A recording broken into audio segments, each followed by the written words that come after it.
Hare Krishna, Hare Krishna, Krishna Krishna, Hare Hare, Hare Rama, Hare Rama, Rama Rama,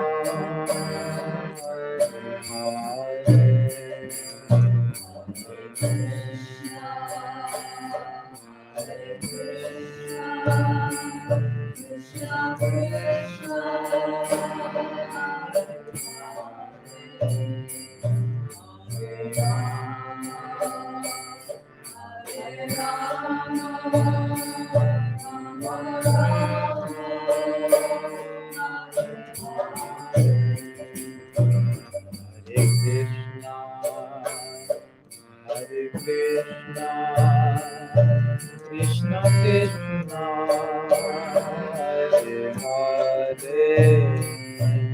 Hare Rama, Hare Rama, Rama Rama, Hare Hare. Krishna Krishna, Hare Hare, Hare Rama, Hare Rama, Rama Rama, Hare Hare.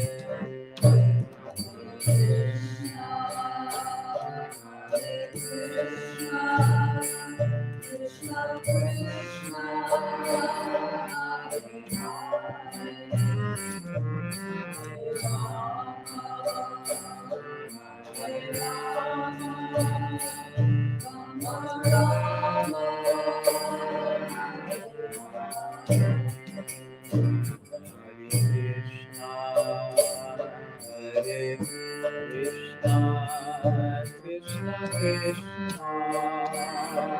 Hare Hare, Hare Rama, Hare Rama, Rama Rama, Hare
Hare Krishna, Hare Krishna, Krishna Krishna, Hare Hare, Hare Rama, Hare Rama, Rama Rama,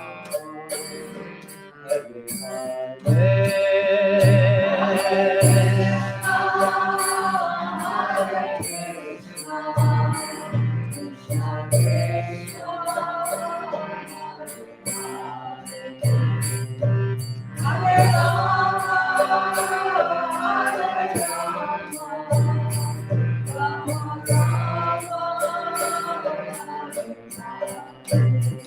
Hare Krishna, Hare Krishna, Krishna Krishna, Hare Hare, Hare Rama, Hare Rama, Rama Rama, Hare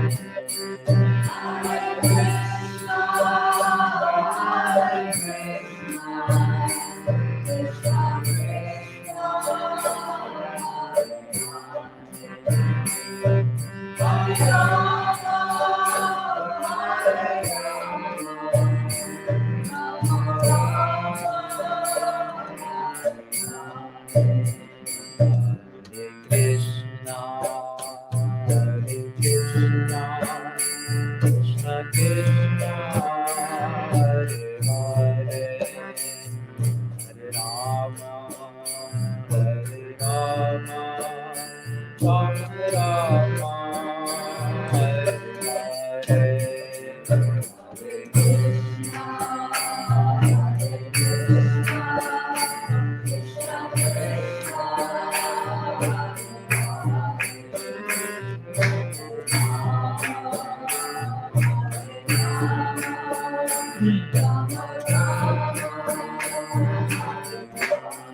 Radha Gopinath ji की जय, श्री नाम प्रभु की जय।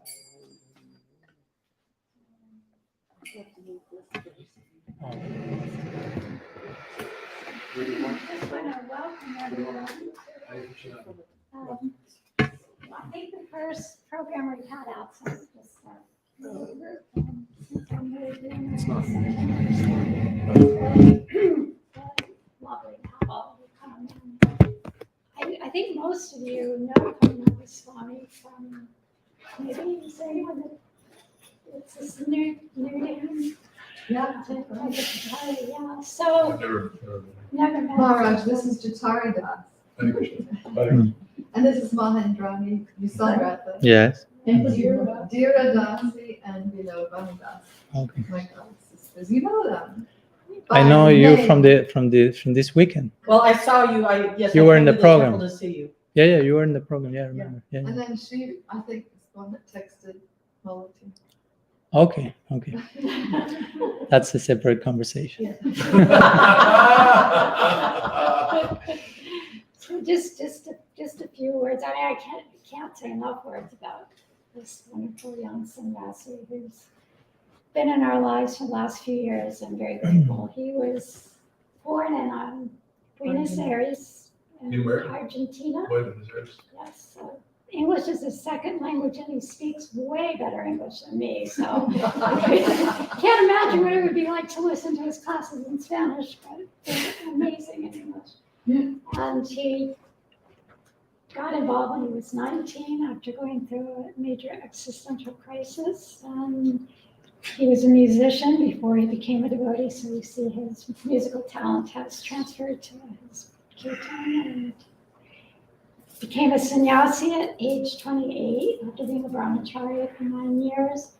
And by some turn of events, things in his sangha fell apart, and some unfortunate things happened with the group he was in. But to our great fortune, he has landed.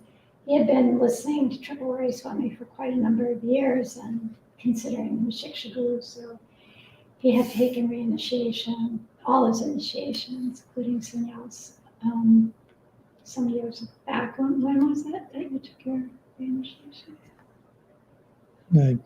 2 years and a half. So he's a writer, he's a speaker. This is his first book, by the way, Inherited. I can't see it. I know the light The light behind you is like blinding. blinding. Bhakti Ras has copies of She it. has copies of it. But it's That's a nice title. very, very amazing book, yes. And it's his first book. He's already writing his second book, and there's many more to come because there's so much inside of him. And he's done a lot of series of classes. If you go on to iTunes, there's YouTube. Anywhere.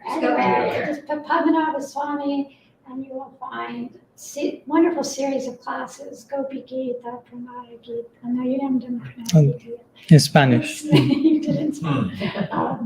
Brahma Gita. He's done classes on Bora Leela, Shastakam, Panchatattva. I mean, there's just hundreds of classes that he's done.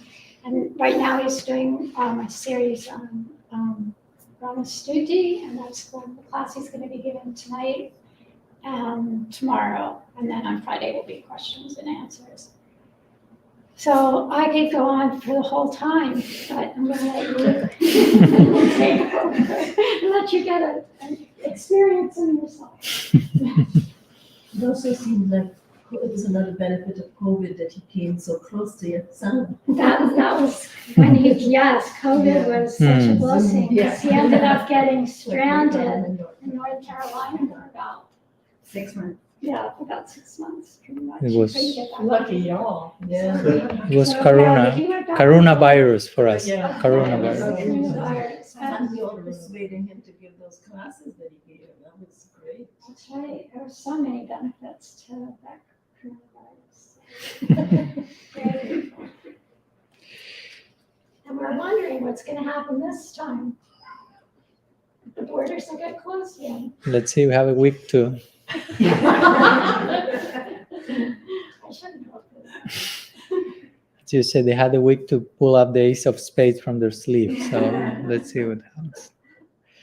Magyanatimirandasya Gyanam Janashalakaya Chakshurunmilitam Gyana Tasmai Shri Gurave Namah Namashrishtam Manumapi Satchiputram Atrasharupam Rupam Tasyagrajamaro Purim Maturim Goshtavatim Radha Kundam Girivaram Maho Radhik Madhavasham Prapto Yadshagratita Kripaya Shri Gurum Tam Natusme Vancha Kalpatarubhyascha Kripa Sindhubhyaiva cha Patitanam Pavanebhyo Vaishnavebhyo Namo Namo Nikhila Shruti Mole Ratnamala Diti Nirajita Padapankajanta Haji Mukta Kulairupashyamanam Paritasram Harinam Samshrayami Anarpita Charim Tirat Karunayavatirna Kalu Shamarpaitamunnataj Balarasan Svabhakti Shriyam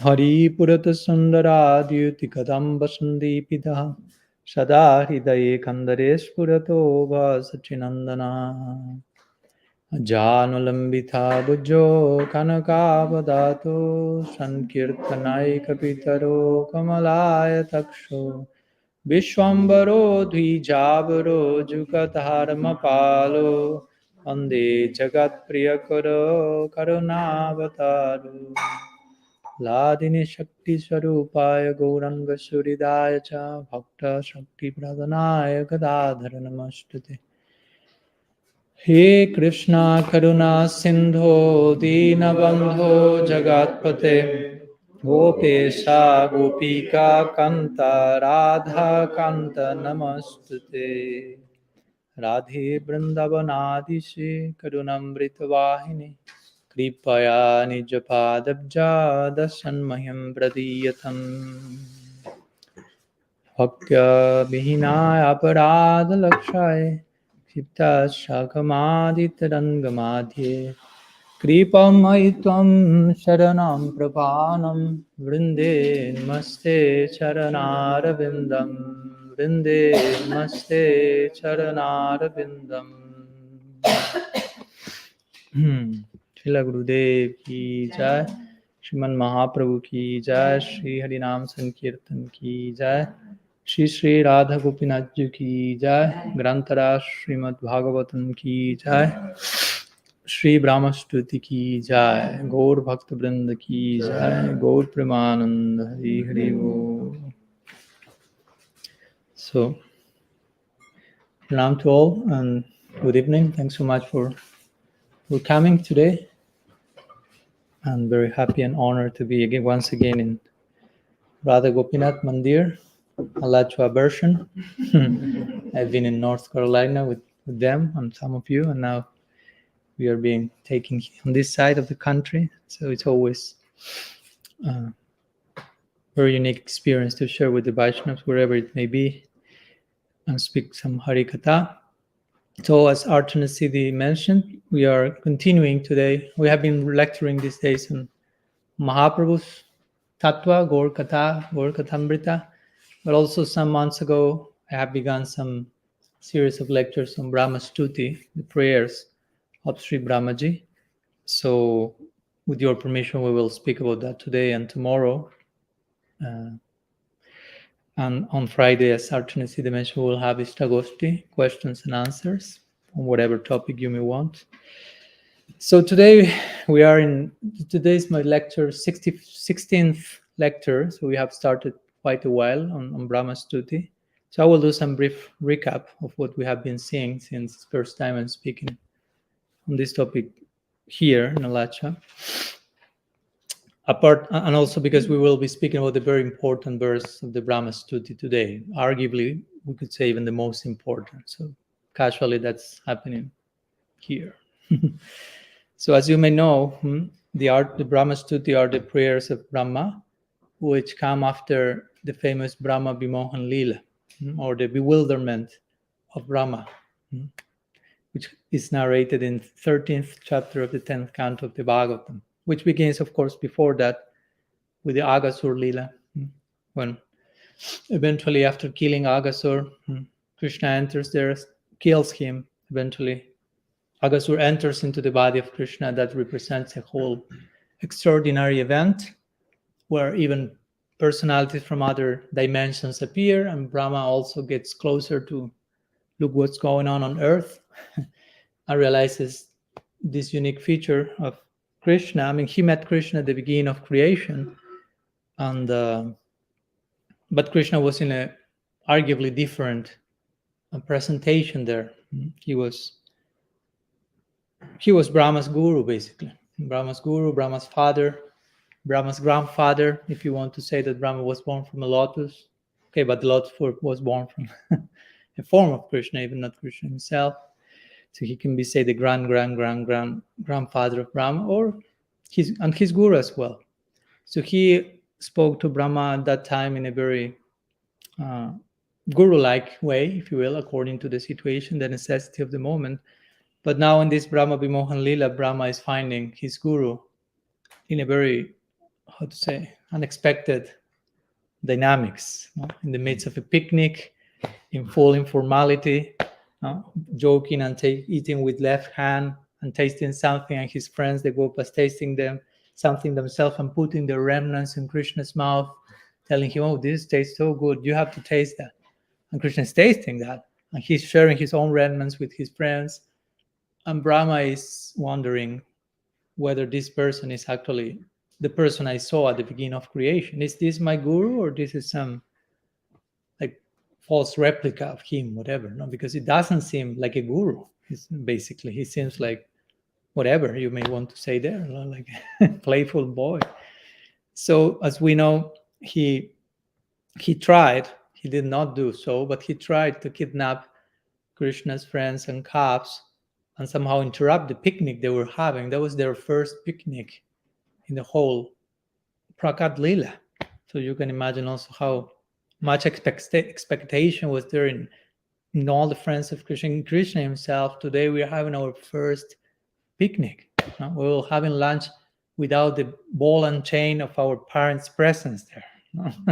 So we are totally free to roam in the forest and eat and do whatever we like, and no, we won't have any watchful eyes on us. So everyone was like, this is it. This is the day of days. And Brahma just tried to interrupt that. So you can imagine, that's not very tasteful. But Brahma was not realizing actually what was taking place. So again, as we know, he thought he kidnapped them, the boys, the calves. He thought he put them in a cave. But actually, the boys and the calves remain in a different prakash, in different dimension of the lila, somewhere else. And Brahma just took some illusory replicas of them. So Brahma returned to his abode for a minute, for one of his minutes, which was a whole year on earth. And while on that year, Krishna expanded himself as each one of the calves and boys. So nobody in Braj fulfilled, where are the boys, where are the calves, no suffering, no separation. And all the mothers in Braj, all the cows in Braj who wanted to have Krishna as their calf, as their son, they had that opportunity for a whole year. Without knowing that, but an interesting thing is they started to experience so much affection for their children and calves. And at one point after this year, Balaram is watching the whole scene. Balaram was not aware of what's actually taking place, interestingly. So Brahma was not the only one in Bimohan. So Balaram also was bewildered, and after a year he's seeing the cows are loving their calves too much, more than what they love Krishna. Their mothers are loving their children more than what they love Krishna. Something is going wrong here. Try to imagine the psychology of Vrindavan. In this world we don't think like that. You may think you love your child more than Krishna, and generally that's normal. It's my child, it's my calf. But for Balaram and Braj, there's something strange here. Everyone is loving their offspring more than they love Krishna. This cannot be so. I mean, everyone loves Krishna the most, and then they love each other, of course. So eventually, Krishna disclosed what was taking place to Brahma. And as we know, when to Balaram, and as we know, with Brahma returns, he sees that everything continues normally in Vrindavan after a year on earth. Although he thought, I kidnapped them, what may be happening? So one of his foreheads starts to spin at this point. He has four. Vimohan means the forehead spinning. Now it's one. So then he goes to the cave and he sees those replicas there. So he thinks, oh, but they are here. And he returns to Braj, and all the kids and calves remain there. And he goes running back to the cave and everyone is there. So he's thinking maybe Krishna is, when I'm going there, he's taking them to other place and vice versa. But he's going as quick as he can. And the second head starts to spin at this point. Now he's Mohan. Eventually he will become Mohan. And as we know, eventually Krishna is Brahma, seeing all these forms of calves and boys, and from each one of them, unlimited Narayans are coming. Unlimited gods, forms of God that are coming, and unlimited Brahmas are worshipping those forms of Narayan. And Brahma is saying that. So you can imagine, at this point, the third head of Brahma is full speed, spinning. Now, great Aishwarya, as we said the other day. In Vrindavan, you find the greatest degree of Aishwarya that you can find anywhere, beyond Vaikuntha and so on. On this particular moment, Krishna is showing he is the source of Narayan, a very Gaudiya point. As we will see, Krishna is still Bhagavan Swayam. That's the Paribhas Sutra of the Bhagavatam. Krishna is the source of all forms of divinity. And this is playing out in this particular section of the Bhagavatam. Narayan is coming from one little Krishna, unlimited Narayans. And at one point, after this extreme Aishvaric display, all these forms, wrap up, and only Krishna remains with one morsel of food in his left hand, and he himself looking for the kids, his friends, and the calves. So at this point, the forehead of Brahma starts to spin. The four of them are like, what's going on here? Brahma is saying. And he falls from the swan, and he starts to offer pranam. He touched the ground on earth. Generally, the devas are not known for touching the ground, but Brahma is touching not only the ground with his feet, but with his head. Of course, it's the ground of Braj. And he's washing Krishna's feet, doing Abhishek with his tears, taking turns with each one of his four heads, offering pranam to him, and crying very deeply, starting to realize who Krishna is, who himself is in connection to Krishna, and of course, the mistake he made in between. So a big mixture of emotions is there, like happiness because of the epiphany he's having, some repentance, and so on. So all this will give place to Brahma-stuti, which are the prayers of Brahma coming in the 14th chapter of the 10th canto. There are 40 verses. So today we will be seeing verse 14. So still we have a long way to go. As you can see, I'm just giving one verse per class, and that's difficult already to do that and summarize, but what to do. So in these verses, Brahma will try to make sense of his own affinity. In the beginning of creation, when Brahma met Krishna, he expressed to him, I would like to have a relationship with you in Sakya, as a friend. So now Krishna gave him a trailer of that in the Brahma Vimohan Lila. You want me as a friend? Okay, here, this is what it implies to be a friend of mine. Welcome to the picnic. And Brahma, for a minute, didn't pass the test. No?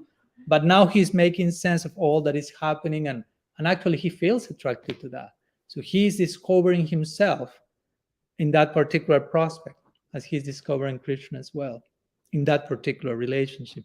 So he will try to make sense of his feelings by presenting the philosophy that will support that bhava, those feelings.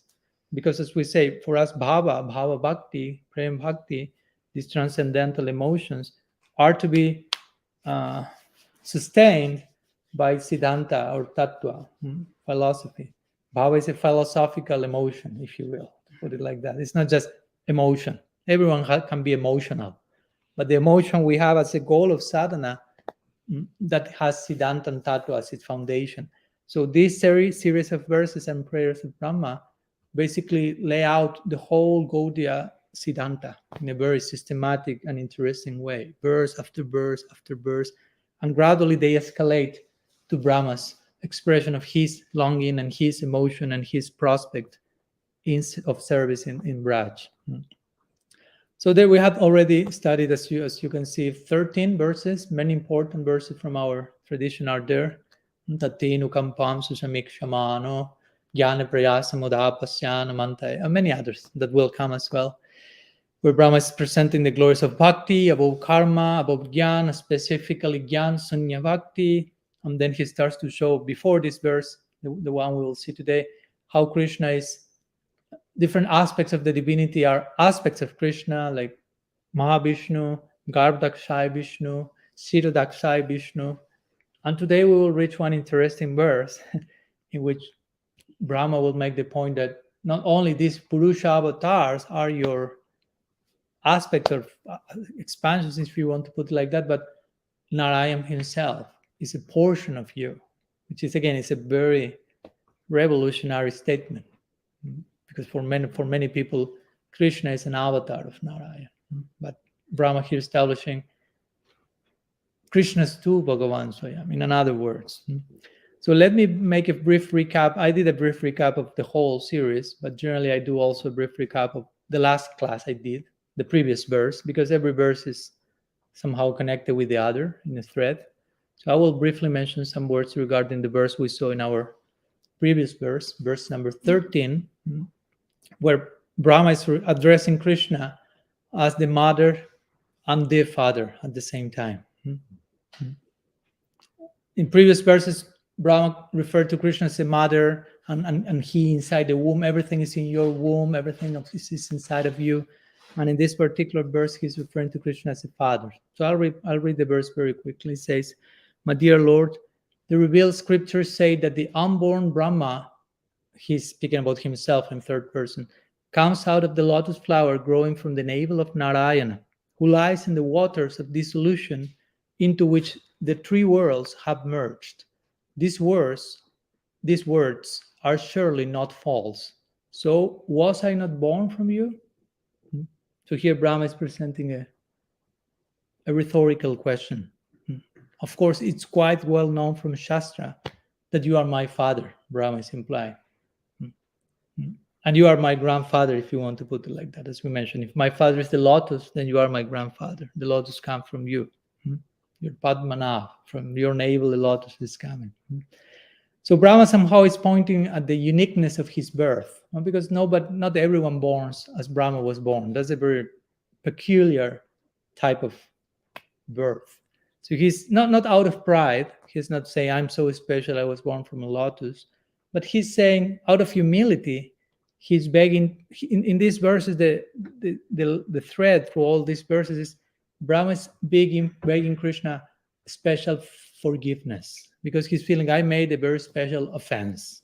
I made a very special mistake, so I need a very special type of mercy and forgiveness. So I was born, I have a special birth. We are specially connected as father and son. So the implication is I'm your special child. So the father has to give some special forgiveness to his special child. Please. Something like that. Our acharyas are explaining. So again, technically speaking, Brahma was born from a lotus, and the lotus is not coming directly from Krishna, but from Garbhadakshay Vishnu. But ultimately, Krishna is the source of Garbhadakshay Vishnu, and that's the point Brahma wants to make here. And today he will make this point again more clear, because in today's verse, Brahma will establish Krishna is not only the source of the three Purushas. Krishna is not only his mother, father, grandfather, however you may like to put it, but Krishna is the source of God. Krishna's tu Bhagavan Swayam, in motion. That's playing out here in the Brahma Vimohan Lila Brahma-stuti. So today, this very revolutionary concept will come. Krishna is the source of God. Generally, we are accustomed to hear God is a source of everything. But God, technically speaking, is Vishnu, Narayan. Krishna is something else, not something less, something else. Krishna is God beyond God. The God function, as we generally think of it, the creator of the universe, the regulator of the cosmos, etc., etc., that's not Krishna. Krishna is lost in Lila. That's another form of him, a portion of him is God. So as I like to say, it's not that Krishna is an aspect of God, but God is an aspect of Krishna. It's a very mind-boggling theology we Gaudias present. So it may take some time to digest it, but here's one of those verses in which this point will be made. So before going to the verse in itself, I'd like to connect previous verse with this one. Srila Jiva Goswami is doing this in his Bhagavad Sandarbha. There's a section in which he's quoting almost all these verses of the Brahma-stuti to make different points about Krishna, Krishna's form. So here, Bhagavad Sandarbha, Anuched 32, Brahma, Jiva Goswami says that Brahma may have an expectation, may expect that Krishna may object something to what he said in the previous verse. So he says like this, Krishna might object the following to Brahma. If I were the Narayan who lies in the waters of dissolution, as Brahma said before, then it could be said that you took birth from me. But the fact is, I am not Narayan. Remember, Krishna is in Vrindavan. He's not walking in Vrindavan saying, I'm Narayan. He won't say that. He will say, I'm just a cowherd boy. Narayan is God. What are you talking about? So, in other words, I remember, and Brahma has been praying to Krishna saying, you are my mother. Everything is in your womb. And Krishna is saying, what? I'm your mother? I'm a male. I'm a boy. I'm not even a man. I'm a boy. How can you be anyone's mother, father, mother to begin with? I mean, I'm not a girl. I'm not a woman. So Krishna is speaking in Braja Bhav, and Brahma is like, what's going on here? So Krishna already is taken aback by Brahma's calling him mother to begin in one verse, father in another verse, and Skarvdaksai Vishnu is coming from you, and Krishna with his morsel of food in his hand looking for his boys and calves. What are you talking about? And now you're telling me that God is, I mean, so Krishna basically is countering Brahma's presentation, saying, but I'm just a young boy. I'm the son of Nanda Maharaj. Everyone knows here in Braj. You can ask any Brajavasi who I am. Let's see if they tell I am their mother or father on all this weird narrative you are presenting to me. How can I be your father? And your father in particular, you are Brahma. I mean, you are not any ordinary person. You are Brahma. I mean, arguably, you are the father of everyone in one sense. And you are telling that I'm your father? This doesn't compute. No? So Krishna basically says the point, if I were Narayan, your claim will be true. But that cannot be so. I cannot be Narayan. So why you are trying to impose this upadhi on me? No? This is a designation, that I'm God. Someone tells Krishna, you are God in Vrindavan. That's false ego, basically. That's not part of your identity. I mean, he's God somewhere else, basically. No, he's God in the office in Vaikuntha. No, but in Vrindavan, the office is far away. Vrindavan is home. No, so expecting that Krishna may retort in this way, Brahma will speak today's verse, making this point: you are the source of Narayan. You are Narayan, and on top of that, Narayan is a portion of you, actually. A very shocking statement. I mean, if Krishna is shocked till now, you can imagine how we'll be shocked after hearing this. The whole religious world will be shocked, but Krishna himself even. And he's really shocked. He's not just pretending. Exactly. That's the point that Vishwanath Chakravarti Thakur makes in his Raghavarma Chandrika, when Krishna is, for example, crying when Yashoda is running after him. And he's saying, he's crying. He's actually crying. He's not pretending to cry so Yashoda's Vatsalya is nourished. No, he's not making a show. He's not calculating. He's totally, fully engrossed in Bhav. Krishna is hungry. Krishna is afraid. Krishna, but only to reciprocate with the love of those devotees. The bhava of each one of the Brajavasis is such, and Krishna becomes so controlled by that bhava that he's just like a puppet in the hands of Prem, if you will. No? So yeah, that's what Kunti Devi says in the Bhagavatam when she sees Krishna's crying, and she says, when I see the kajal, eyeliner on your eyes falling and creating these like black lines, I'm bewildered. No? Because the point that she's making is, you are not making a show. You are actually crying. But Kunti Devi is a Jnana Bhakta in the sense of she has knowledge that Krishna is God. But at the same time, she is realizing you are God, but you are actually crying. It's not that you are making a show. I mean, you are still omniscient, but your omniscience recedes to the background. All your godlike qualities, omnipotence, omniscience, omni, became buried under layers and layers of Vraja Prem, basically. So that's the God we worship. So yeah, Krishna is not making a show here in front of Brahma. He's really a Brajavasi. He feels like that. That's his abhiman. That's his self-identity. And if you are interviewing Krishna in Vrindavan, who you are, he won't tell, I'm God, I'm supreme, I'm the source of Narayana. He will say, I'm Nanda Nandan, Yashoda Nandan, I'm a Gopa. What do you do? I take care of the cows. I mean, that's who I am. I'm a Gopa, that's my business. And he's really into that. He's, again, not playing it. He's really meaning that. But again, Brahma wants to enter that world, but at the same time, he's not yet there. So he's actually now realizing who Krishna is in terms of Aishvarya, but all that in the context of the attraction he feels towards the intimacy of Vrindavan. He feels attracted to serve Krishna as a friend, but at the same time, he's realizing, oh, he's the source of God. He's the source of Narayana. On top of that, I want to be his friend, but to be his friend, first I need to have these other elements in place, these Aishvaryas we spoke the other day, as the foundation to Madhurya. All the experience of Madhurya, of intimacy in Vrindavan, is being sustained in the background by Aishvarya. If you take out Aishvarya, the intimacy is just ordinary dealings, as the intimacy we may have here. Anyhow, let's go to the verse 14. I'll recite it first in Sanskrit for a minute, and then we'll share the translation. This verse has 2 meters, Indra Bamsa and Indra Bajra, combined, one line and one line, so it may sound a little bit irregular, but that's what it is. So the verse says, Narayanastam nahi sarvadehinam atmasya disakila loka sakshi Narayano angam narabujalayana tachapi satyam natavaiva maya. So the translation of the verse says like this. Brahma is speaking to Krishna. Are you not the original Narayan, O Supreme Controller?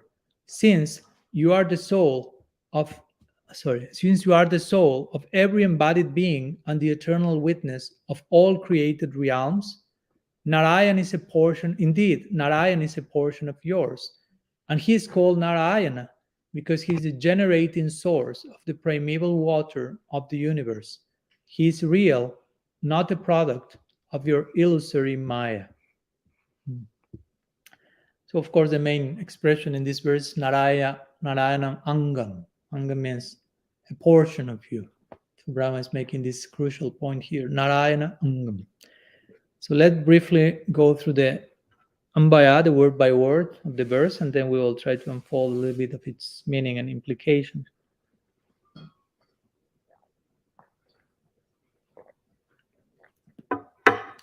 So the first word is Narayan. Today's verse will revolve a lot around the word Narayan and different meanings of that. So Narayan means Narayan, God. We will explain the etymology of that. Narayana Tvam. Tvam means you. Nahi means not. So like, are you not Narayan? So we will see that there are 2 possibilities for this section. The Brahma may be saying, you are not Narayan, in the sense that you are beyond Narayan, or you are Narayan, connecting Krishna with Narayan, and then going beyond that. No? So Narayana Tvam Nahi Sarvadehinam. So Sarvadehinam refers to all embodied beings.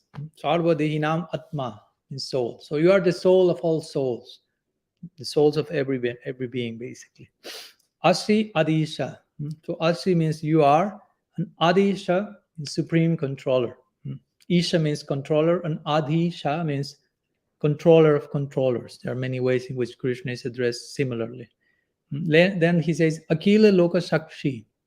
So Sakshi means witness, and Akila Loka means of all the planets. So it's a way of referring to the quality of omniscience, that so much characterizes God. Again, Narayan comes the word Narayan, and then Angam. So Angam means a portion. So we could say first part, Brahma is connecting Krishna with Narayan, and then he's saying, but indeed Narayan is actually your portion. So you are the whole, the complete whole, and Narayan is an aspect of you. Nara Bhujala means the waters that originate from Nara. This is in connection with the name Narayan. Ayanat means because of being manifesting from that source, the manifesting that. Tat means that portion, referring to Narayan. Cha api, and indeed, and Brahma concludes saying Satya, this is true, this is a fact. Remember, he's not just speaking, but he's having an insight. Na tava, na means not, and tava means your, and eva maya, eva at all, and maya, illusory energy. So let's go to the different purports of our Gaudiya commentators. And as I already mentioned, I didn't mention here, but what I've been doing through all these lectures, the previous ones, is I'm first of all reading one brief explanation that my Guru Maharaj has given, but will be included in his forthcoming book, Sakya Mandal. And he very generously shared with me when I told him that I asked him for his blessings to speak on Brahma-stuti, and he said yes. And he told me but I've written a commentary on those verses in my forthcoming book. So I asked him, so the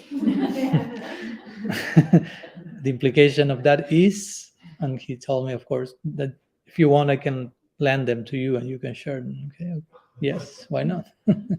So I'm beginning with that. It's the Bhaktivedanta Bhavanubhat. It's like an explanation of the verse, combining different points of other commentators and adding his own insight. And then we will go through some of the main or Gaudiya commentators like Sridhar Swami, Srila Sanatana Goswami Pad, Srila Jiva Goswami, Vishwanath Chakravarti Thakur, and so on. So, but beginning with my Guru Maharaj commentary, he presents a brief dialogue between Krishna and Brahma. Again, in connection with the previous verse. So Krishna, in between the lines, is telling Brahma, if you are born from a lotus, as Brahma mentioned already, you are the son of Narayan, not me. So Brahma replies, basically in this verse, but you are Narayan. Yes, I'm the son of Narayan, but you are Narayan. Appearing as the first, second, and also the third Purusha. Mahavishnu, Garbhadakshai Vishnu, Kshiradakshai Vishnu, who is the soul of every soul, Paramatma, the eternal witness of the world, Akila Loka Sakshi, Brahma says this in this verse. And Narayan is the shelter of everyone, shelter of everyone. Everyone means every person, Nara, and Ayana means shelter. So one of the meanings of Narayana means the shelter of everyone, which means, as the Bhagavatam says, there are 10 topics in the Bhagavatam. The 10th one is called Ashraya, which means the shelter. And the other 9 topics are Asrita, which means the sheltered ones. So he is the shelter of everything else. Everything else takes shelter. That's the quality of being God. If you are not God, you cannot be the shelter of everyone. So Narayan means God and means the shelter of everyone. So Narayan is the shelter of everyone, even as he lies in the universal waters, and by his Yogamaya appears delimited to the material eye. So Narayan can have different applications, as you may imagine. Narayan as Vishnu in Vaikuntha, Narayan in connection to each one of the 3 Purushas, which are 3 Vishnus, if you will, Garsai Vishnu, Mahavishnu, and so on. But also Narayan ultimately refers to Krishna also. As we always hear, every single name of God or even of the demigods first refer to Krishna and they're to them. If you say Indra means basically like the boss. So who is the boss? Indra? If you go through the Bhagavatam, you realize that's not the case. He tries hard, he wants to, but Krishna is Indranath. He's the Lord of Indra, the boss of the boss, basically. And in this way, similarly, different, like Shiva means auspicious, ultimately that's the name of Krishna. Indra, ultimately that's the name. And similar, I don't know, Durga, first of all, is the name of Radha. The Adi Devi and the Adi Deva, all the same for the Devis and Devas first refer to them. Durga means very difficult to go to. Interestingly, confidential reality there. So again, the point is that we will see throughout the different purports how the name Narayan will be applied in some cases to Vishnu, to Krishna, and so on. So let's begin, or let's continue with the commentary of Sridhar Swami, ancient commentator, very, very much revered by Sriman Mahaprabhu. His Bhavarta Deepika, very much quoted by our Goswamis in their own commentaries. So I'll read some sections and we'll comment on that. So Sridhar Swami says, with the modulation of the tone of voice, the negation, you are not Narayan, is turned into an affirmation. You are not Narayan? The drift is, of course you are. So Sridhar Swami will present that particular angle of view, that Brahma is telling Krishna, are you not Narayan? Like implying, you are Narayan. You cannot but be Narayan. So in the case of Sridhar Swami, the verse mostly points to the connection between Krishna and Narayan as one and the same. We will see some other commentators will be, will be leaning towards the idea, you are beyond Narayan actually. But we have to begin somewhere. No? So let's begin by connecting Krishna with Narayan, and then we will not disconnect him, but put him even on a higher situation. So Sridhar Swami says that in case Krishna may retort, and these dynamics we will find in almost all commentators, how am I Narayan? Now remember, Krishna is in his childhood leelas, just coming from a picnic, playing with his friends, and suddenly one four-headed guy appears and tells you are God. No. So Krishna will reply accordingly, like how I am God, how I'm Narayan. And Brahma starts to use different words to indicate this point, like Sarva Dehinam Atmasi, you are the soul of all embodied beings. And Krishna says, well, but in that case, how could you not be Narayan? Because in one sense, you are also, all beings are in you at the beginning of creation and eventually manifest their specific karmic tendency from the previous cycle and so on. So then comes the name Narayan. Sridhar Swami says, the derivation of the name Narayan, in this case, in reply to this question, means he who is the basis, Ajana means basis, of the multitude of souls, Nara. So you are the foundation of every single soul, including me, Brahma is saying. So I'm not the source of all beings. I mean, I'm supported by you. So the idea basically is you are Narayan on account of being the soul of all beings. And Brahma is establishing them over and over again. Then he uses the word Adisha, as we mentioned, which meant like supreme controller. And Adisha also means, how do you say in English? Impeller. Impel is the verb, no? Impeller. So in that connection, the name Narayan can mean he from whom the whole set of souls, the souls are set in motion, if you will. If you want to connect Narayan with Vishnu, Mahavishnu, and the creative cycle and the Srishti Leela, and so on. And Sridhar Swami then says, also you have Akila Loka Sakshi, which means you directly see the world. You are the witness of the whole creation. So in this case means you know everyone. You know every single soul in every creation. And Sridhar Swami concludes, again, the gist of the verse is Brahma is saying to Krishna, you are Narayan, period. That's how Sridhar Swami puts it. That's implication of Brahma by referring to Krishna with all these different names. All the possibilities of you being Narayan, this is the conclusion. All of them converge in you. You are Narayan in every single sense of the term. So in other words, here Brahma is attributing the characteristics of Narayan to Krishna. Narayan is the source of, you are that. Narayan is this, you are that. So he asserts that Krishna, you are certainly Narayan. He is not establishing that Narayan is Krishna. He's not making the connection the other way around, but in this particular way. Mhm. And the word he here in Sanskrit is how to say in English, like indeclinable. Indeclinable. Thank you so much. So he implies indeclinability. Sorry for creating new words. But the idea of he is to establish certainty. No, he is like certainly.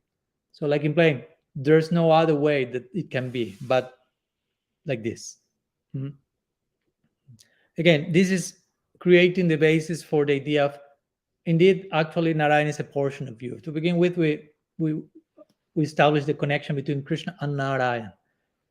From this basis, our Gaudiya commentators will elaborate. For example, if you go to the second chapter of Adi Leela, Krishna Das Kaviraj Goswami there explains this verse in detail through almost through the whole chapter, trying to make this very revolutionary point again. Krishna's tu Bhagavan Swayam. But this point is made mostly by the Goswamis. Now, Sridhar Swami here takes a more still general idea, like, okay, Krishna is Narayan. Period. But from now on, we will see Sanatan Jiva. They will say, Narayan is a portion of Krishna, actually. So Sanatan Goswami says the following. Let's go to Sanatan Goswami's Brihad Vaishnava Tosani commentary. So he begins immediately making that point. He says, realizing that Krishna's glory is much superior to Narayan's, so the Goswamis immediately put that in Gaudiya context. Let's not lose time. Sridhar Swami said, connected Krishna with Narayan. Let's go to the real deal here. Krishna is superior to Narayan. So Brahma, realizing that, he's afraid of saying that Krishna is Narayan, according to Sanatan Goswami. Brahma is afraid of comparing Krishna with Narayan. He's thinking, I made so many offenses till now, I don't want to incur in any other one. So maybe comparing Krishna with Narayan is a form of offense. I'm realizing the superiority of one. Of course, Krishna and Narayan are the same in Tattva, but in Bhava, they are different. That's what Venkatavata told Mahaprabhu in South India, when Mahaprabhu was asking Venkatavata, why Lakshmi wanted to run with Krishna for Rasa Leela? Why she want to live? She's famous as the most chaste lady in the universe, but she wants to run and have a rendezvous with Krishna. How is that possible? She's your goddess, Venkatavata. Venkatavata was a Sri Vaishnava. And as we know, he mentioned that actually Krishna and Narayan are one and the same. In Tattva, they are the same, metaphysically speaking, ontologically speaking. They belong to they are the same person. But in Bhava, there is difference. So he made that point, which somehow is made here also.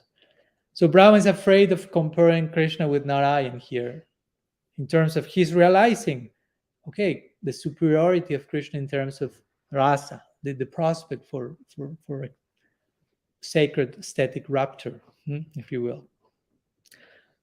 So he's saying, reverentially, Sanatana Goswami says, reverentially, Brahma says, O overlord of the sphere of the universe, you are not Narayan. Remember, according to the Goswamis, Brahma is saying, you are not Narayan. Brahma is afraid of comparing him with Narayan. You are not Narayan. Narayanas tvam na. Now, according to the Sanskrit, you can connect the terms in a way that it means tvam means you, na means not, Narayan means Narayan. So you are not Narayan. In other words, section, the na can be connected with other quote, but here Sanatan connects like that.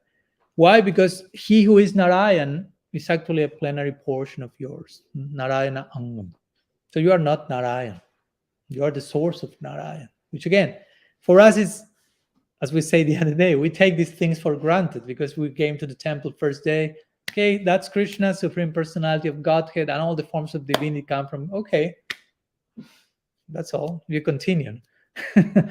You are not raised in a Sri Vaishnava neighborhood where Narayan is God in South India and Krishna is an avatar of Vishnu, of course, and he's celebrated once a year for Janmashtami, but the rest of the year is like Om Namo Narayan. We were not in that context. But if you travel in time and in geography, you will realize that the idea of saying Krishna is the source of Narayan, that will be pretty shocking for many.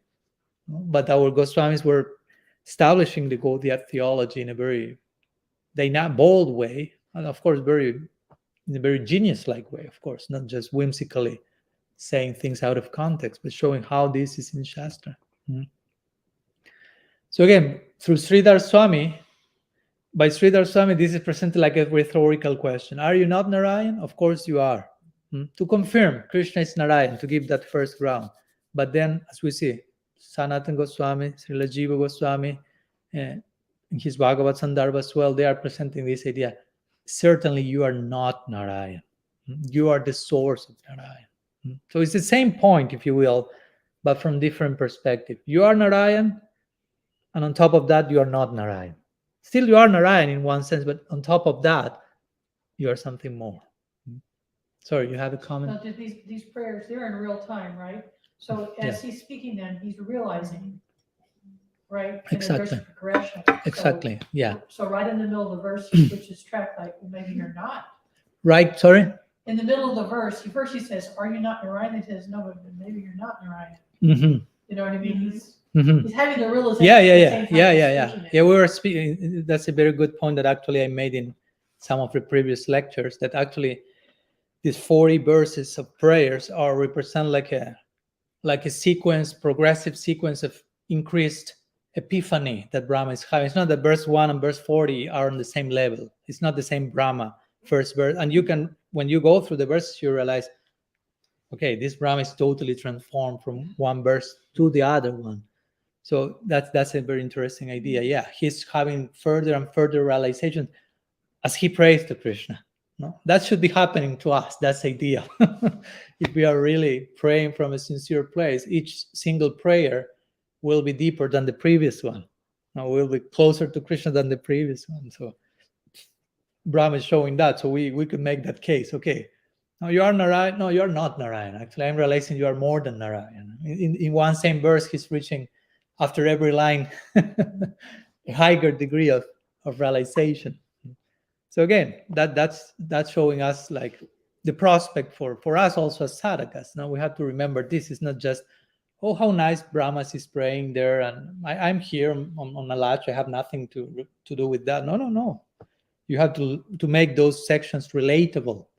I mean, not imitating Brahma or trying to force something, but I mean, somehow you have to create some emotional bond with Shastra, because if not, it's just like, I'm here and there's this ancient book and this prayer from this guy some thousands of years ago, but I have nothing to do with that. That's not how we should relate to Shastra. We are to inhabit those concepts, and especially the prayer sections are there for us to own the prayers, if you will, ourselves, to make them ours in the way, by way of identifying with the mood and the point. So yeah, and eventually, as we were mentioning, Brahma will establish this more and more and more and more. You know, how despite the absolute, remember, Brahma is having this analogy, this epiphany. Okay, you are more than God, but still he's coming back and forth.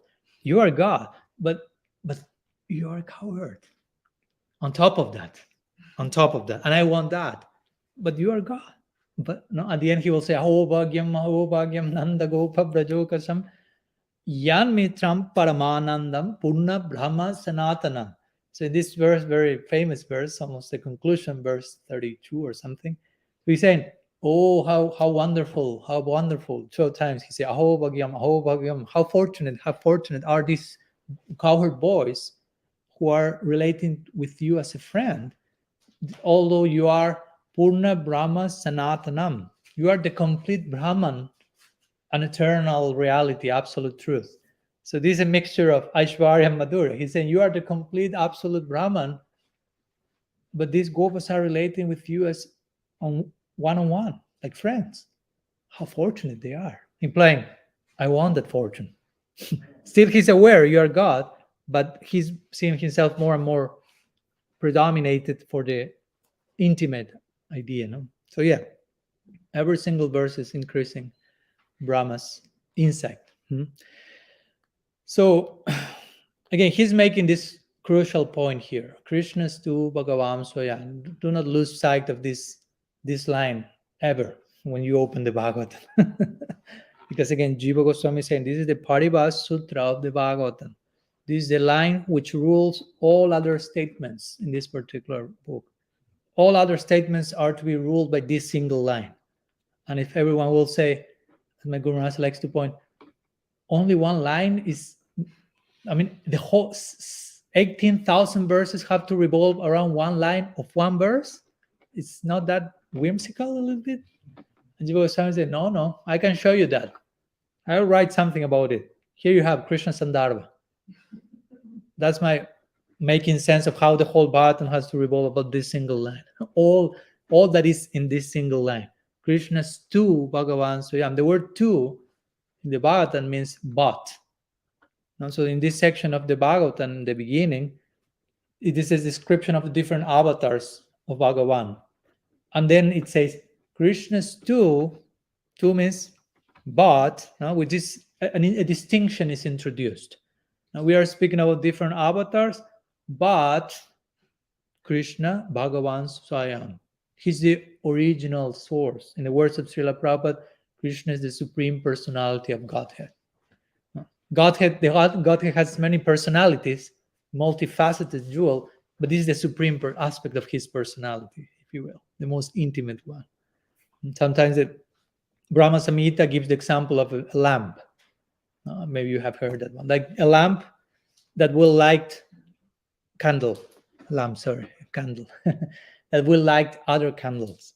So you may see many candles and see, okay, all the same. No, but there's one who was the original lighting candle, if you will, and that's Krishna. Although we may speak about other avatars and forms of the Absolute, which are Purna, which are complete in themselves, Krishna is particularly more complete. Srila Rupa Goswami will present it in the Bhakti Rasamrita Sindhu.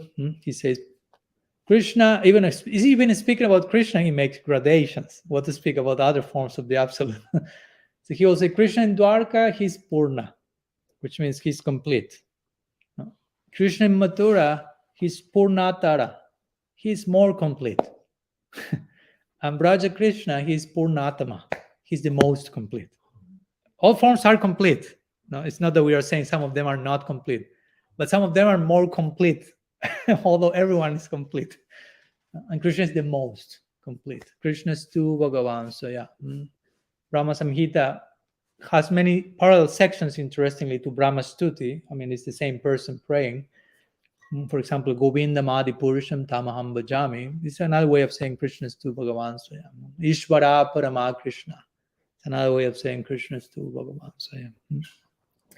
Verse 39 of Brahma Samhita, Brahma is saying similar thing. He's saying, I worship Govinda, the Adi Purusha, the primeval Lord, who, though he partially manifests within these worlds as different avatars, like forms like Ram and so on, he has appearing his own, in the words of Srila Siddhar Maharaj, full-fledged form as Krishna, the Supreme Person.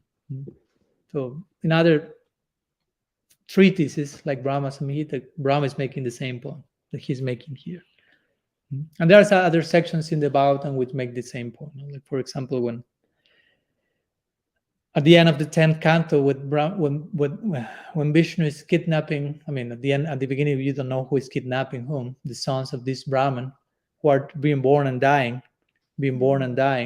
and Arjuna appears on this scene and promises, I will protect this child, and if I cannot protect the child, I kill myself. In Kshatriya pride, he presents that. He cannot protect the child, so Arjuna is about to kill himself because he gave his word to the Brahmin. And eventually, long story short, Krishna appears and says, no, don't kill yourself, Arjuna. I know where we can go. So they go to the abode of Vishnu, and Vishnu is there with all this child that he had kidnapped, like in a quite like mischievous way, if you will. Generally, Vishnu is not that mischievous, but anyhow, there are exceptions to the rule. And he tells Krishna, well, actually, I kidnap all these kids because I want to have your darshan. So Vishnu is telling Krishna, I want to have your darshan. It's another way of saying Krishna is tu Bhagavan. So yeah, Krishna is the source of Vishnu. So, and Anyhow, some words in connection to Sanatana Goswami's commentary. Let's go to Jiva Goswami's commentary. And I'm, of course, being relatively brief here and not repeating things that each of these acharyas may have said the same thing each other. I'm just mentioning some of these same things. So Jiva Goswami is mentioning that Brahma hears when if you want to think, okay, Brahma is calling Krishna Narayan, okay, Brahma will imply with this, you are the main Narayan. Narayan is Narayan also. No, that's another possibility. You are Narayan, but you are the original Narayan. Again, as we mentioned before. Yeah, there's someone called Narayan. He's also Narayan because he's an aspect of you who are Narayan. You follow the point. You are the original Narayan. Like you are the original Indra. There is someone else called Indra because partially may represent some aspect of your qualities or whatever. But you are Indra per excellence. So yeah, there is someone else called Narayan, but you are Narayan. You are the Narayana. His being Narayan is secondary. Your being Narayan is primary. So you are Narayan in every sense of the term. You are in other words, as the verse is saying, the other Narayan is an Anga, and you are the Angi. So Angi means what? Like a body, and Anga means like the limb of the body. So Narayan, the second Narayan, if you will, the secondary Narayan is a limb of the body, of your body, of you who are Angi, the original Narayan. And Adisha, Jiva Goswami say, Adisha can refer here to Mahavishnu, the first of the three Purushas, Adisha. Sorry, he says Isha is the first Purusha, the quote-unquote, through whom the universe is manifest. Mahavishnu is Purusha, and he's Isha, and you are Adisha, which means you are the Vishnu of Vishnu, if you will. If Vishnu is the source of everything in this world, you are his source. You are the Vishnu of Vishnu, you are the Narayan of Narayan, like this. And now Jiva Goswami then, this is in his Lagu Vaishnava Tosani, his commentary in the bottom, but in his Bhagavad Sandarbha, he takes another stance. He mainly focuses on the idea is Krishna is not Narayan. Again, he's something else. So if the meaning of the verse is that Krishna is not Narayan, Jiva Goswami presents again some conversation between Krishna and Brahma. So Krishna will ask Brahma here through the lotus lips of Sri Jiva, why is he called Narayan? Krishna is asking, why is Narayan called Narayan? I'm not Narayan, Krishna is saying. Why is Narayan called Narayan? How do I differ from him? Tell me, Brahma. So Brahma will answer, he is the indwelling supreme self of all embodied creatures. So again, all these qualities mentioned in this verse, now Jiva Goswami will connect them to Narayan, not to Krishna. Sorry if I... So Narayan is the supreme self of all embodied creatures, and therefore he's called Narayan, which means, again, the shelter of all the totality of beings. But you, the original person, the origin of Narayan, you are unconcerned even with performing the function of being the shelter of all living beings. No? Like implying you are quite beyond all these creative functions and administrative, bureaucratic stuff in the cosmos and so on. Paramatma is doing all that. Paramatma is presiding over Maya Shakti, Tatastha Shakti. But you are only surrounded by Swarup Shakti. You don't know anything outside of your Leela, basically. And in that, and I remember, Narayan meant the shelter of all living beings. And here's he implying, but you are his shelter. So you are Narayanayana, the shelter, the ayana of all Nara, of all living beings. And Jiva Goswami continues, paraphrasing Brahma. He's saying, furthermore, Narayan is Akila Loka Shakshi, again, the witness of creation, referring to Narayan, or one who sees all entities directly. Therefore, he's called Narayan, one who knows the totality of beings. But you, Krishna, Brahma is saying, you are witnessing the living beings only indirectly through Narayan, who is your Anga. You are witnessing something else. You are witnessing your picnic with your friends. You are witnessing your play with your cow. That's your direct witnessing. but related to the cosmos issues, that's being done secondarily through Narayan. So Narayan is your part. Vishnu, Narayan is another word to refer here to Sirodakasai, Vishnu, Paramatma in everyone's heart, the witness, Antaryami. But you do not witness directly. So that's what distinguishes you from him, Jiva Goswami says in Bhagavad Sandara. So there's a possibility of understanding this verse in this way. Brahma is telling him, yeah, all these verses applicable to Narayan. You are something else.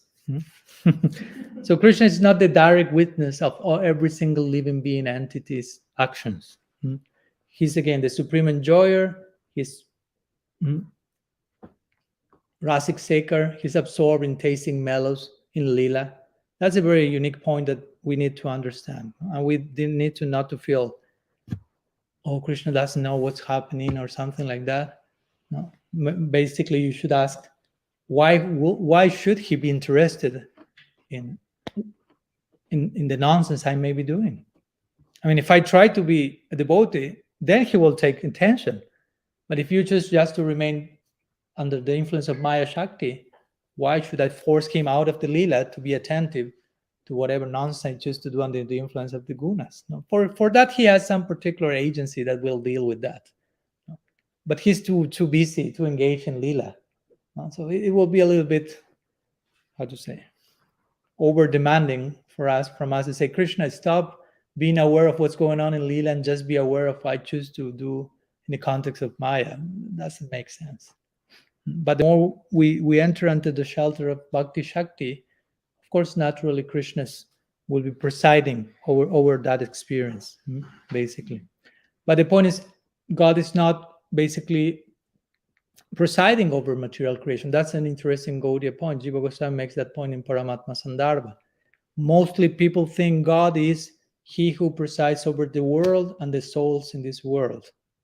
For most of the people, that's what God is about. He has to be aware of what I need, what I want, what I'm asking for, and he has to provide. And I will do my part. Thank you so much. We signed the contract, and I make God part of my agenda, and that's it. I do not care for his own agenda, for his own life, for his own intimacy and world. Most of the people think like that. Okay, God is somewhere there to provide and to keep everything in place, and I do my part, and he's there, I'm here. Like my Guru Maharaj likes to share when once Bhakti Hridaya Bon Maharaj was in Europe, and he was invited to witness a dramatic play made by some Christian group, dramatic performance. And in one part of the play, God appeared on stage, but he was actually on a balcony. He was not, he was on a stage, but on a balcony on stage. And every time, sometimes he will say, like, okay, I bless you. You want this, I provide it. So that will be his intervention. So after the play, he was asked, so what do you think about the play? And Bhakti Hridaya Bon Maharaj replied very nicely, saying, well, it was nice, but but for us, Gaudiyas, God is not on the balcony, but God is on the main stage. He's fully participating in the life of a devotee, performing drama, performing Leela. He's not just in a balcony appearing whenever we call him. Just say yes, just bless. Okay, you can continue. Go with your life. I go with mine. He's taking the full main stage. So basically, that's the situation. Paramatma, the idea that most people have of God, that corresponds with Paramatma. And it's okay. That's God, technically speaking. And that's why we say Krishna is something else. Krishna is not performing the normally assigned functions of God. He's lost in play. So that's something else. That's God not as God. That's God beyond God. Anyhow, so he's conducting all these material affairs and so on through all his different forms and expansions. But he himself is very busy. He's very busy. He has to eat every time Radha is cooking for him. He has to go and play with his friends. He has to be drinking Jashoda's breast milk and so on. He has lots of things to do on a daily basis. If you study, if you study his Astakaliya Leela dynamics, I mean, there's no time for anything. It's okay. Sit down. You're creating a whole event for a glass of water. I never. Thank you. So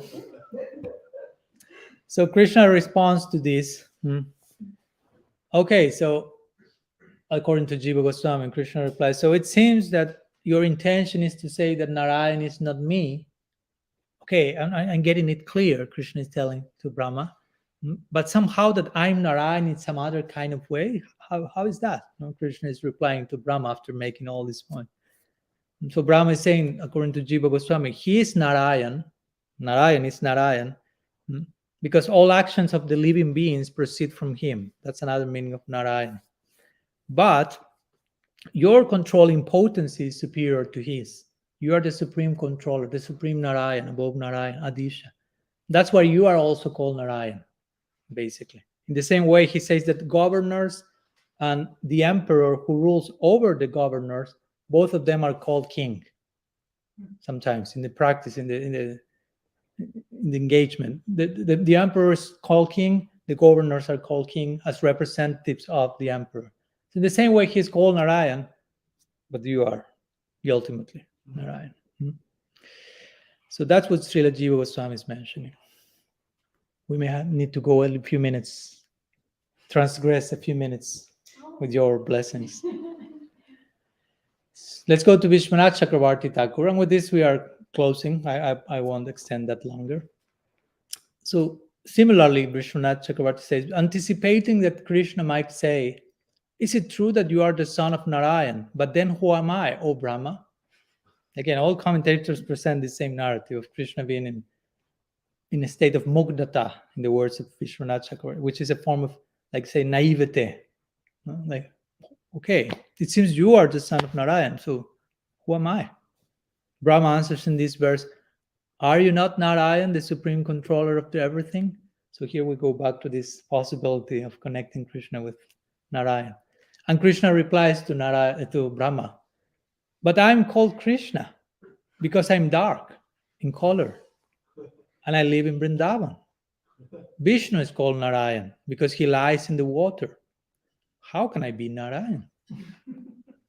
So again, Krishna is replying as a mugdha, like bewildered, naive boy, village boy, like, they called me Krishna. Like, here, nobody calls me Narayan. They call Krishna, and I'm called Krishna because I'm black. And Krishna means black, one meaning of Krishna. He's not saying because I'm all attractive, he's saying because I'm black. And there are some stories that I'm black because my dad, Nanda Maharaj, was worshipping Shalagram, and Shalagram is black. So the blessing came, and I came with the same complexion. So that's who I am. Why Narayan? So Brahma replies, according to Sri Vishwanath Chakravarti Thakur, the word Nara means water, but it also means living entity, and Ayana means shelter. We repeated this point, but the Lord who dwells in the water is one of your expansions. Therefore, I have appeared from your womb, just as the Vasudeva form and your youthful form as Krishna are spiritual, not material, so this form of Narayan is also spiritual, existing at all times and places in the state of Suddha Sattva, or pure goodness, transcendence, beyond the touch of matter. Your forms such as Matsya are also the same category. So this is what Vishwanath Chakravarti Thakur says. Brahma is re-establishing again, you are totally transcendental. All this appears in the context of not misreading Krishna's form as ordinary. And let's conclude with Baladev Vidyabhushan. He mentions some brief additions to what we have shared, and with this we reach our conclusion. So Baladev Vidyabhushan, in his own commentary to this verse, he's saying, the Purusha who reclines on the Karana ocean, causal ocean, and who remains after all the tattvas are gone, is the same as my father, the Purusha who reclines on the Garbha ocean, Garbhodaksai Vishnu. And because my father, Brahma is saying, who is Garbhodaksai Vishnu, is an amsa of yours. Garbhodaksai Vishnu is an amsa of Mahavishnu, who is an amsa of Krishna. Therefore, and Brahma is saying, I am your progeny. Hence, my wrongdoing should be forgiven. So again, we reach to this point that is in all the verses are having this in the background. Because of this, you please forgive me. Remember that Brahma is begging for forgiveness for his offense. So the intention of the whole stuti on one level is Brahma begging for forgiveness, for realizing so many things in the context of doing that, but feeling very, very, very intense and strong repentance.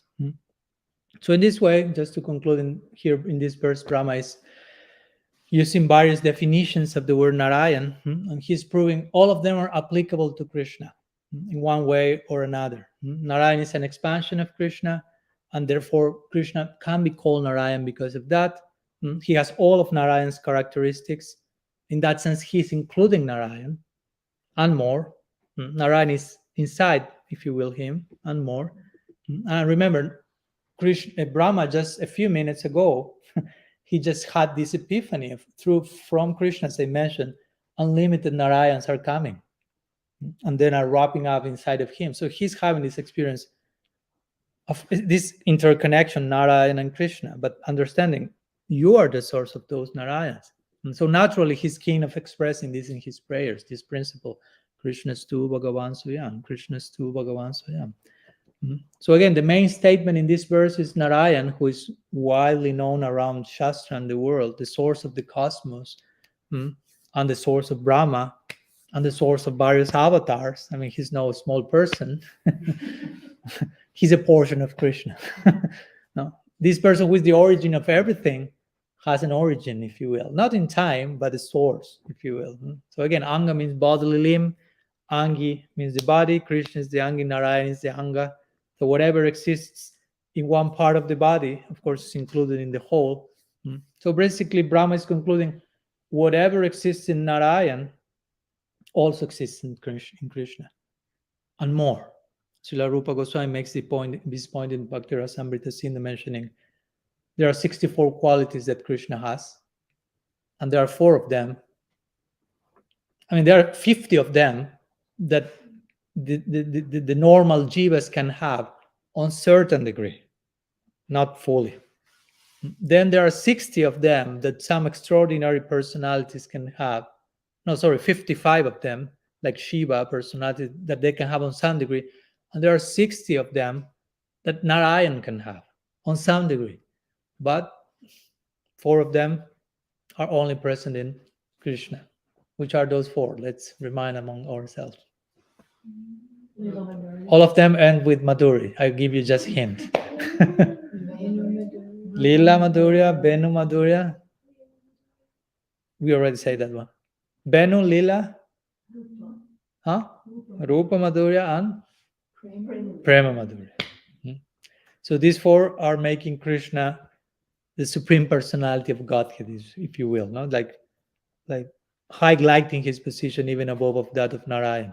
And yet, again, my point is, beyond all that, Krishna is who he is. At the same time, Krishna is standing in front of Brahma. Try to understand that. Brahma is realizing all the things and making full circle and realizing this personality who is the source of God himself is standing next to me with a morsel of food, and I have the chance of having his darshan, and he's the ultimate object of my Sakya Bhav. So in one little spot, in one little village in Vrindavan, something that seems apparently ordinary to the unentrained eye. So here the source of God is in this little village. This is inconceivable. Because of the Achintya Shakti of Bhagavan, this type of thing can happen.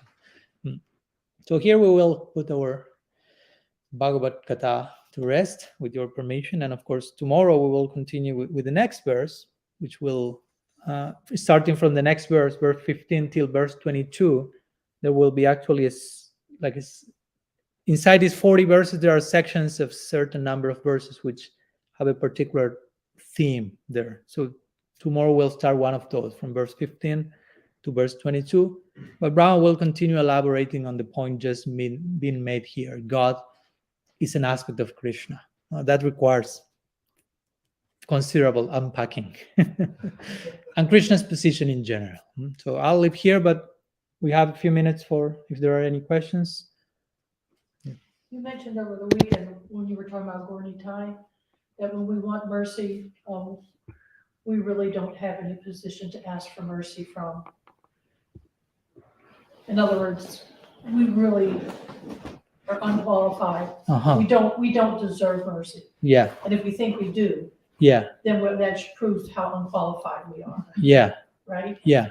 But then in this verse, you're talking about Brahma, maybe he thinks he really messed up because he's trying to appeal to, I'm actually descended from you, you should be kind to me because I messed up, but Yeah. I'm your son. Yeah.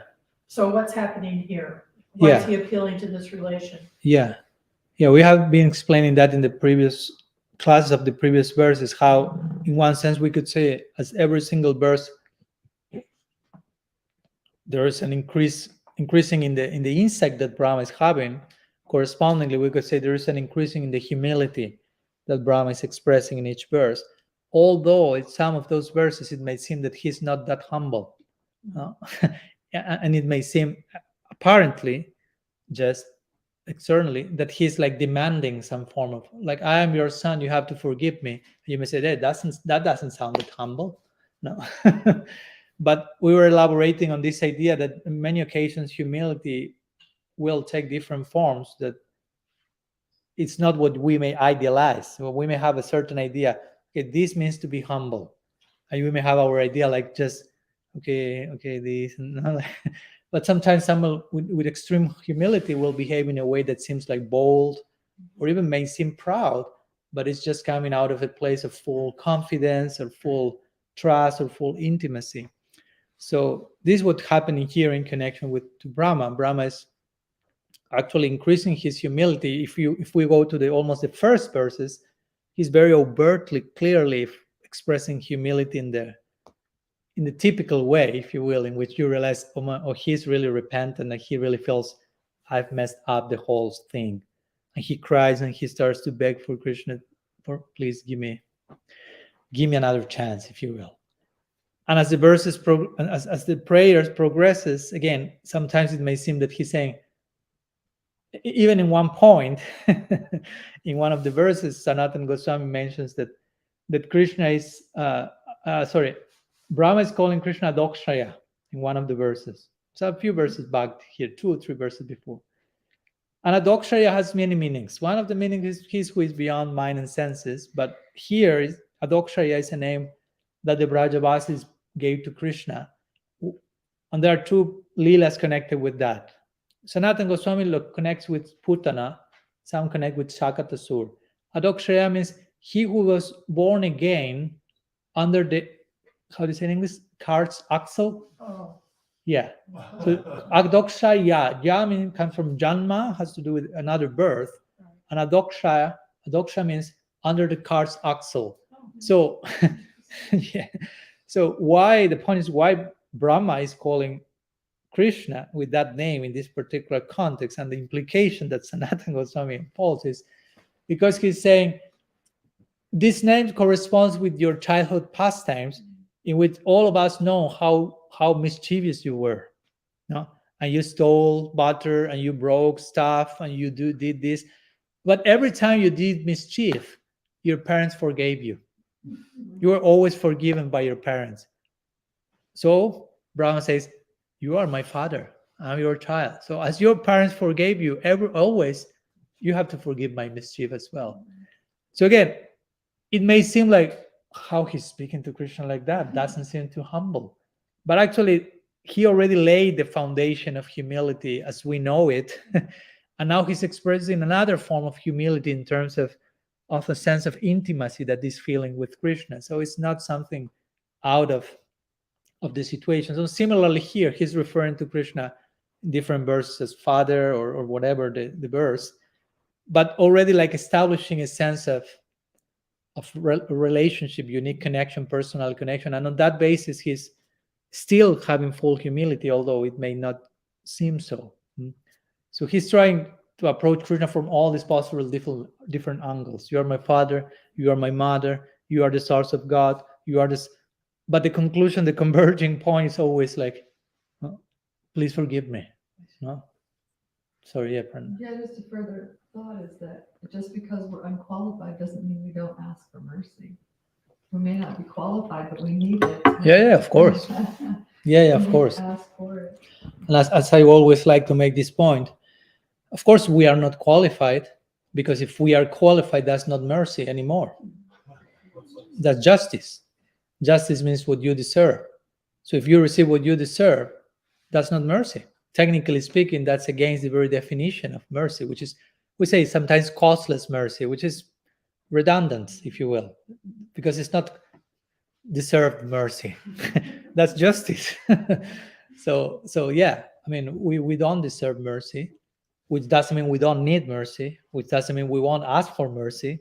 And interestingly, in some of the previous verses as well, an interesting point that Brahma did, and I think I mentioned also the last weekend, is that he's saying, I'm totally unworthy, and that makes me worthy of your mercy. No, you follow? That's how you are worthy of mercy. You have to be unworthy. And you have to acknowledge that unworthiness. Because you can be unworthy, but you are not acknowledging that. And that makes you really unworthy. But you have to do your part of acknowledging that. I was just reading this one prayer by Swami to Sri Radha, and the very last line is, I'm not deserving to be ignored by you because you have a butter soft heart that is constantly melting by the warmth of your compassion. Yeah. There's one verse to Brinda Devi similar. Hidi chida vasa dasa mandala lamba pado gunavati tavanata nati tum janturesa Shapadiva Badanukya Yachati Devi Brinde Mayi Kira Karunardram Drishti Matra Prashrida. So it's a prayer to Brinda Devi, and basically the idea is actually you are literally melting in compassion. So please address a silent glance to me, because I mean that's the only thing you can do. I mean you have that nature. So here I am. Here the perfect combinations has come. You're melting with compassion, and I'm the most undeserving, unworthy person. So as you mentioned, you cannot ignore me, no, because that makes your melting a success. Your melted heart success to throw your mercy on me. So many times we find this very skillful, smart, transcendental prayers of the acharyas, like, okay, you are known as the most merciful, but that name will be actually real if you show your mercy to me, because I'm the worst of the worst. So if you are not giving your mercy to me, you will be infamous by carrying a name that you are not living up to. Because to be the most merciful, you have to give the mercy to the lowest, and here I am. No? So in this way, the devotees have expressed this, again, seemingly boldness, but actually the background of that quote unquote boldness is full humility. It's a really deep acknowledgement of who I am and who you are. No, who Bhagavan is, Sri Radha Mahaprabhu, and which are the two natures, and how much I really I'm being sustained by that. I'm really depending on that connection. Yeah, I need it. I do not deserve that. And that's, I don't know if you have that quote in English, it's well known in Spanish at least, which is, please help me when I deserve it the less, because that's when I will be needing it the most. Oh, nice. That's the logic of mercy. When I deserve it the less, that's the moment I need it the most. Of course, our homework is to feel those things, just not pay lip service to that. Wouldn't it be nice if we could treat each other like that? That sounds like a good project. Hopefully we get closer and closer. Yeah. Yeah, it was interesting. It was just two things. It was interesting that that Brahma was using the same strategy as Lord Chaitanya did with the Kazi, expressing that we're relatives, Mm-hmm. Kind of interesting, Yeah. Now, one other question. I was listening to, wasn't reading, I was listening to a reading of the 10th canto later on when Draupadi was questioning the queens of Krishna at Kurukshetra when they were there for the eclipse. Mm.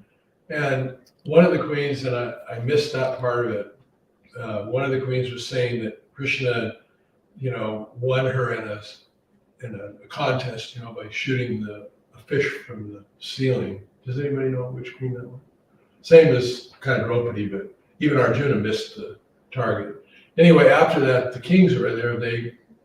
They were really incensed, and they took up arms, and they started, fighting with Krishna. And he got his Sharangar bow, and but it's described in there that he actually manifested another set of arms when he was fighting with them, which I thought was kind of interesting. Like, okay, well, is Krishna in Dwarka Narayan, or is he Krishna? So that's why I was. I mean, but I guess he can. Yeah, he's between the two, I will say. No, he's between the two. He's also he's a little bit the two things, because Aishwarya is pretty prominent. I mean, generally there is this description is that in Vaikuntha you have full display of Aishwarya overtly. In Dwarka you have more Aishwarya, but some Madhurya. In Mathura you have more Madhurya, but some Aishwarya. And Braja you have full Madhurya. Although there's also full Aishwarya, but it's totally in the background. So yeah, sometimes in Dwarka Krishna will manifest 4 arms. That's mentioned. That's even mentioned in the context of when they are in Kurukshetra, and it is at some moments he's manifesting 4 arms, among other things. Of course, he's with the crown and riding on an elephant without peacock feather, without flute. So you can imagine when we were speaking about yesterday about that in Ratha Yatra. He's meeting the gopis and he's telling them, if you want, you can come to Dwarka with me. And the gopis are like, what? No? With you, but you are not, you are Krishna, but you are not Krishna. You are not our Krishna. No? Where is the peacock feather? Where is the flute? Where is Vrindavan? Where is the playground? Where are you? No? That's not our Krishna. You are not our Krishna. Where are you? There's an important point made, of course, there in Kurukshetra. You have 4 arms. In Vrindavan, that's not happening, basically. And things like that. So yeah, in Dwarka, he kind of exhibits that. And of course, the devotees in Dwarka are aware that Krishna is God.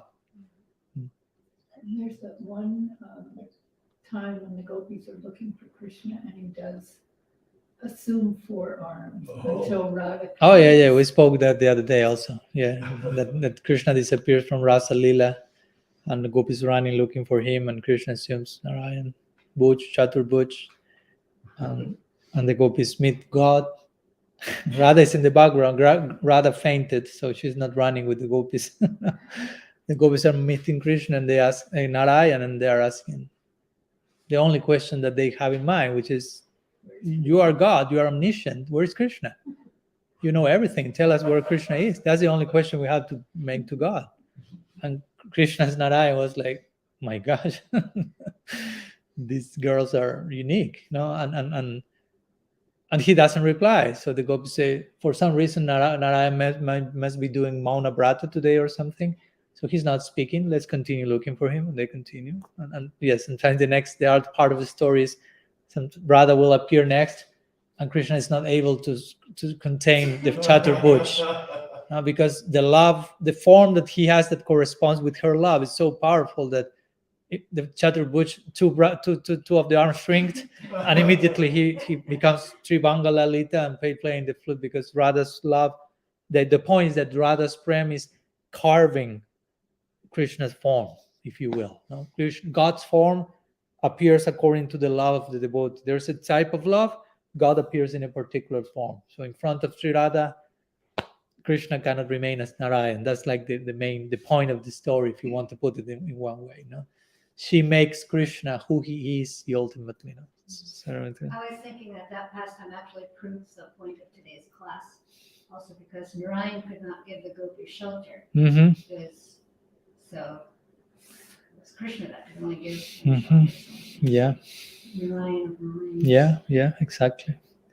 And it's interesting because in some moments, that's another whole conversation. I want to get lost and found there. But in the Gopi Gita, many verses of the Gopi Gita, the gopis are singing to Krishna separation, and sometimes they're calling Krishna God. Interestingly, we were that day singing Gopi Gita in Michigan. No, and there are some of the verses that they are calling Krishna Antaryami, you are in everyone's heart. Like the Aishwarya comes to the fore for a moment, but in the same verse at the end said, Bhaja Sakhi Bhavan King KRISHNA, you are our friend. Oh friend, come to us. Oh yeah, you are God. Yeah, you are in the hearts of everyone. But they use that just to chastise Krishna only. No? The fact that he's God is invoked only to chastise him, and then just they return and say, please friend, we are dying in separation, come to us. So that's the uniqueness of Vrindavan. Even if they for a moment conceive or invoke the idea Krishna may be God, it's just for increasing their intimacy with him, as we know always. Not like when Uddhava suggested to Nanda Maharaj, maybe your son is God, and Nanda Maharaj Vaitsalya started to swell on hearing that. How can he be God? Well, again, I know God. He's Shanti Purush, the personification of peace, and my child is not peaceful at all. He's mischievous, liar, thief, totally agitated, crying, running, shouting. He cannot be God. So by just hearing the mere suggestion, his whole Vatsalya became upgraded, basically. Or, as sometimes it said, even if he's God, first he's my son. I mean, where apart from Vrindavan you will find that psychology. That someone will tell you, okay, my son may be God, but that's secondary. Yeah, he's playing there in the room. He may be God. He may be the source of everything, but first he's my Lala. And if I don't want him to be a delinquent when he grows, so if I have to chastise him for that not to happen, I will chastise him. And yeah, he can be God and all the things he wants, but first he's my son. And Uddhav is like, where I am, what's going on? He started to realize, okay, I have to learn a lesson here. I'm not coming to instruct anyone here. Okay, so I think we are on time for today, and tomorrow, if you have chance, we will be meeting again, continue with the next verse, and if there are any questions, we'll continue also. Srila Gurudev ki jai, Sriman Mahaprabhu ki jai, Shri Radha Gopinath Ji ki jai, ग्रंथराज Shrimad Bhagavatam की जय, श्री ब्रह्मस्तुति की जय, गौर भक्त वृंद की जय, गौर प्रेमानंद हरि बोल। वंशकल्पतरुभ्यश्च कृपा सिन्धुभ्यैव च पतितानां पावनेभ्यो वैष्णवेभ्यो नमो नमः। अनंत कोटि वैष्णव वृंद की जय, गौर हरि बोल। साधु संघ की जय, गौर हरि बोल।